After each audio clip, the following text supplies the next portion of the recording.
কথাটা না বলে থাকতে পারলাম না। চারুদয় মানে ফেসবুকে ঢুকলে দেখি এ নাকি সুদর্শন পুরুষ। এটা কোন অ্যাঙ্গেল থেকে সুদর্শন পুরুষ মনে হয়? আমার মাথায় ধরে না ভাই। আবার এরা কি অ্যাওয়ার্ড দিছে সুদর্শন পুরুষের। আপনাদের কোনো অ্যাঙ্গেল থেকে কি এর সুদর্শন পুরুষ মনে হয়? বাংলাদেশে এত সুন্দর সুন্দর লোক থাকতে, এত সুন্দর সুন্দর আলেমরা রয়েছে, এদেরকে থুয়ে বাদ দিয়ে মানে এরা বলে সুদর্শন পুরুষ মনে হয়। কোন অ্যাঙ্গেল থেকে সুদর্শন? এর তো দেখতে পুরুষই মনে হয় না। এর তো দেখতে মানে হিজড়া বলবো, হিজড়া বিয়ার সাথে ভালো দেখা যাবে। এর কোন দিক থেকে সুদর্শন পুরুষটা মনে হইলো? যারা নাকি অ্যাওয়ার্ড দিল সুদর্শন পুরুষের। বাংলাদেশেও কত সুন্দর সুন্দর লোক রয়েছে, কত সুন্দর সুন্দর, বিশেষ করে দেখেন আলেমরা কত সুন্দর করে দাঁড়িয়ে দূরে রাখছে, কত সুন্দর দেখা যায় তাদেরকে। তাদেরকে তোমার কাছে সুন্দর সুদর্শন পুরুষ মনে হলো না? আর তোমরা এর কন্টে ধরে মেরাই নাই সুদর্শন পুরুষ বানিয়ে দিচ্ছ, অ্যাওয়ার্ড দিতেছো। হ্যাঁ, ফেসবুকে ঢুকলে মানে এর জ্বালা যন্ত্রণা থাকা যাইতেছে না, এরকম অবস্থা। আপনাদের কাছে কি মনে হইতেছে সুদর্শন পুরুষ? তাহলে সবাই কমেন্ট করে জানাবেন সুদর্শন পুরুষ কি সুদর্শন পুরুষ নাকি?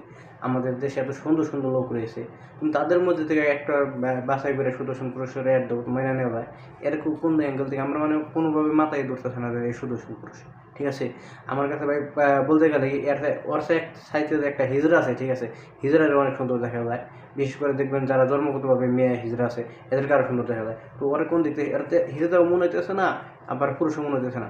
এরপর আবার এর সুদর্শন পুরুষের ওয়ার্ডটা দিয়ে দিত, পুরো জাতির কুটকে মারতে খারাইছে মানে এসে এদিক থেকে। আর যে আবাল সুতারা অ্যাওয়ার্ড দিছে, তাদের তো রুচি বলতে কিছুই নাই কে। শালা তো চোখের মতো তো খাইছেই। মানে একটা টপিক নিয়ে পড়ছে হাজির হয়ে এর সুদর্শন পুরুষ বানিয়ে দিছে শালারা।